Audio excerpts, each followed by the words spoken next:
안녕하세요. 매일 교과 나눔에 오신 우리 성도님들 환영합니다. 어느덧 한 주가 지나 1월 24일 금요일이 되었습니다.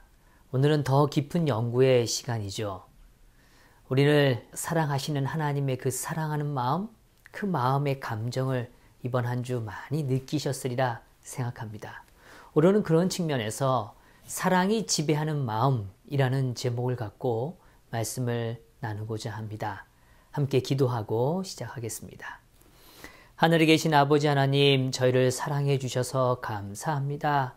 특별히 그런 격정적이고 열정적이고 동정적인 주님의 사랑의 감정들을 통하여 우리가 그 사랑의 실체를 더 깊이 이해하고 깨닫도록 인도해 주시니 감사합니다. 주님, 오늘 이 시간 함께 하여 주셔서 그 사랑 안에 우리가 머물게 하여 주시고 사랑해 주시는 그 축복의 영역들을 더 깊이 이해할 수 있도록 축복하여 주시옵소서. 이 모든 것 감사드리며 예수 그리스도의 이름으로 기도드리옵나이다. 아멘. 먼저 우리에게 주신 분명한 명령이자 약속의 말씀인 고린도전서 13장의 말씀을 읽어드리길 원합니다. 오늘은 이 말씀 속에서 우리의 죄된 감정들이 어떻게 구체적으로 아름다워지고 있는지를 확인해 보기를 원하는 것이죠.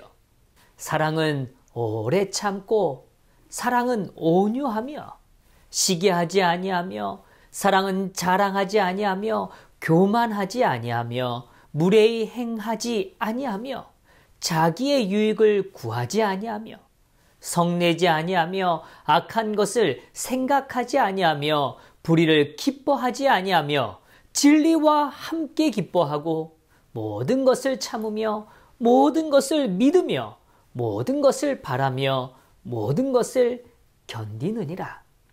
사랑은 언제까지나 떨어지지 아니하되 예언도 패하고 방언도 그치고 지식도 패하리라.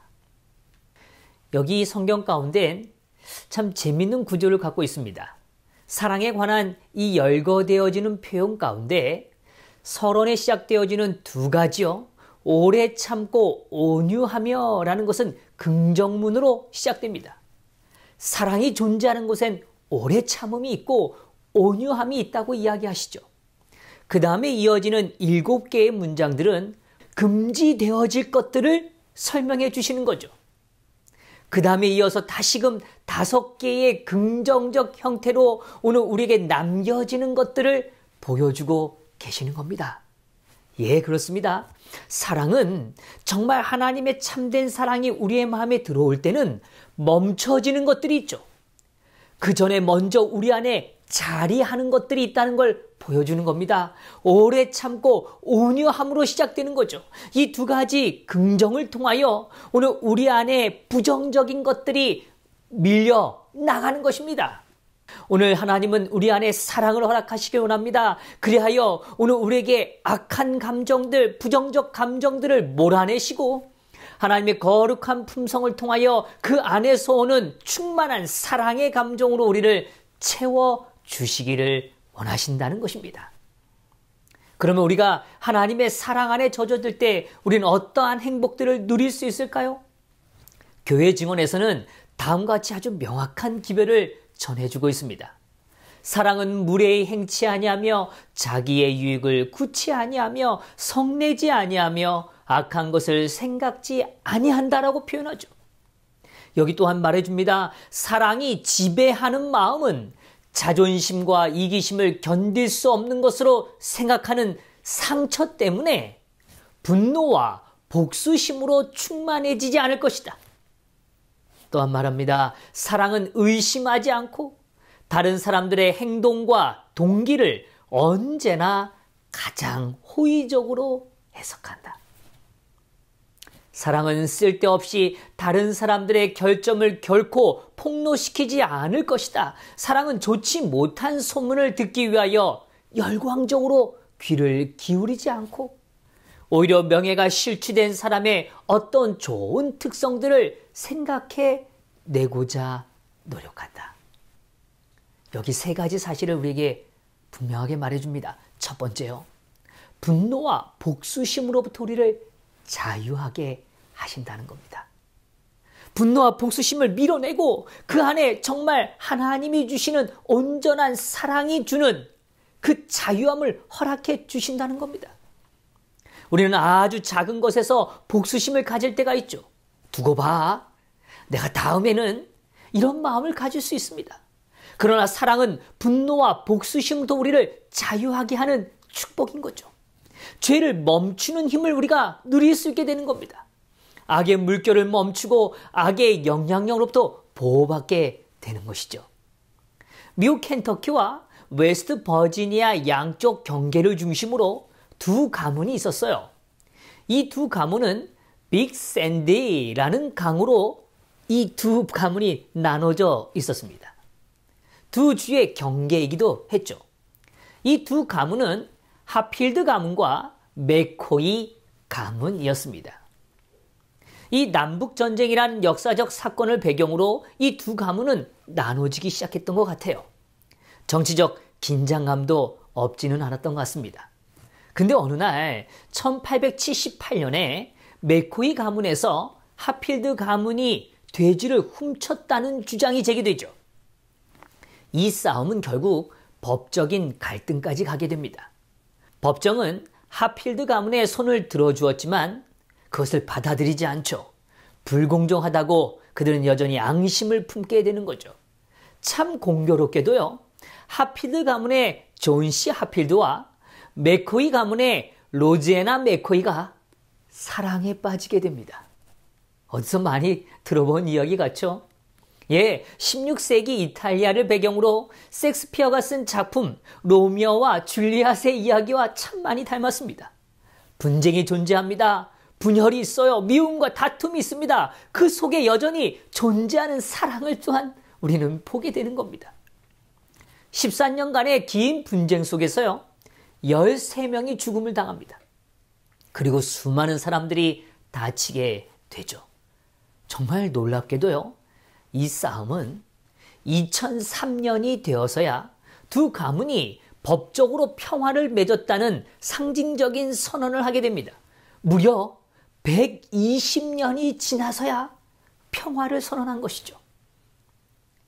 정말 한 나라 안에 한 형제로서 살아갈 두 가문이 그 작은 하나의 문제를 통하여 120년이라는 큰 아픔의 시간을 견뎌가야 했던 것입니다. 작은 갈등으로, 작은 분노로, 작은 복수가 얼마나 큰 불행의 결과를 빚어냈는지를 보여주는 아주 분명한 사례인 것이죠. 성도 여러분, 오늘 우리의 마음의 분노와 복수심으로부터 우리를 자유하게 하시는 하나님이 계시다는 것 너무 감사하지 않습니까? 오늘 거기서 오는 우리의 마음의 두려운 감정들을 하나님이 몰아내 주신다는 것입니다. 그것이 사랑의 능력인 것이죠. 둘째로 사랑은 의심으로부터의 자유함을 허락해 줍니다. 정말 가장 멋진 해석을 늘 하는 사람인 거죠. 어떤 사람들은 이렇게 말합니다. 그렇게 생각하니까 당하고 살지. 또 당했어. 그러니 믿지 말라니까. 이렇게 말할지 몰라요. 또 그렇게 보여질 수도 있을지 모릅니다. 그러나 다른 사람의 행동과 동기에 관하여 언제나 가장 호의적인 해석은 결국 그 생각을 하는 마음 속에 가장 큰 평안을 허락해 준다는 것입니다. 사실 우리는요, 의심으로 인하여 더 큰 상처와 깊은 골을 만들 때가 참 많습니다. 믿었다면, 그리고 인정해 주었다면, 그리고 조금 더 기다렸다면 좀 낫지 않았을까요? 라는 생각을 하는 거죠. 네, 그것이 어리석어 보일지 모릅니다. 그러나 참된 변화는 거기에서 시작되는 거죠. 상대에 대한 행동과 동기에 관하여 가장 멋진 해석, 그 사람을 믿어주는 것, 그 믿음이 혹시 배신으로 혹은 상처로 답이 오는 것 같이 느껴질 수도 있습니다. 그러나 그 모든 일의 주인은 누구실까요? 예, 하나님이십니다. 한 영혼의 변화를 위한 과정일지도 모르는 거죠. 의심은 고통을 수반할 뿐입니다. 의심은 더 깊은 의심으로 우리를 밀어넣는 것이죠. 결국 돌아갈 수 없는 극단적 생각에 머물게 되는 것입니다. 성도 여러분, 오늘 우리를 의심의 영역으로 인하여 일어나는 수많은 악한 감정으로부터 우리를 구원하시는 하나님의 사랑 안에 머무기를 바랍니다.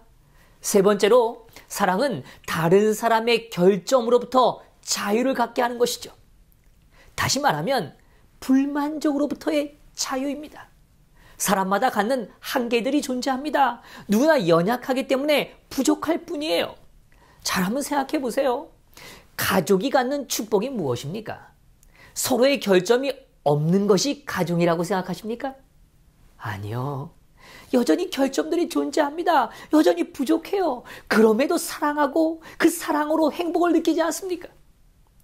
사랑은 여전히 우리의 부족함을 채워주는 것이죠. 죽을 때까지도 연약한 결점들로 영적 투쟁에 놓여 있는 것이 우리의 인생 아닙니까? 그러나 가족은 결점을 넘어서 아름다움을 바라보고 보듬어 주는 것입니다. 자녀가 9가지를 못해도 1가지를 잘하면 기뻐하는 것이 부모의 마음 아닙니까? 불만족이란 결국 우리를 불행하게 만듭니다. 결점을 바라보는 사람은 불만족에서 벗어날 수 없어요. 결국 자기의 결점은 잊어버리고 상대의 결점에만 집착하게 되는 거죠. 타인을 향하여 좋은 것을 찾아내고 생각해내는 삶이 오늘 우리의 삶이 되기를 간절히 바랍니다. 이 한 주 사랑과 자비의 하나님이란 주제를 갖고 공부를 하였습니다. 사랑의 깊이가 드러나는 그 아름다운 감정들로 인하여 우리는 더 깊은 소통을 하게 되는 거죠. 서로를 더 깊이 이해하게 되는 것이죠. 오늘 그 사랑으로 인하여 오늘 우리의 감정들이 하나님이 주시는 아름다움으로 채워지게 되기를 간절히 바랍니다. 마지막으로 다음에 한 구절을 읽어드리고 마치고자 해요. 육체는 반드시 지배를 받아야 한다. 보다 높은 능력이 그것을 지배해야 한다. 감정은 의지에 지배되어야 하고 의지는 하나님의 지배 아래 놓여야 한다. 하나님의 은혜로 성화된 이 성의 왕권이 우리의 생애에서 지배력을 행사한다. 사랑은요, 오늘 하나님의 원칙이라고 분명히 말합니다. 그 원칙을 이해하는 의지, 오늘 하나님의 지배 아래 놓여진 그 의지를 통하여 우리의 감정은 더욱 성숙되어지는 것입니다. 오늘 우리가 하나님의 은혜로 성화된 이 성의 그러한 축복을 누리시게 되기를 간절히 바랍니다.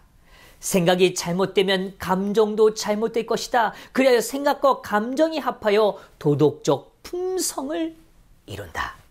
그대들의 사상이 의심과 회의심과 불평의 길을 따르도록 허용한다면 그대들은 사람들 중에서 가장 불행한 자가 될 것이며 그들의 생애에도 실패로 입증될 것이다.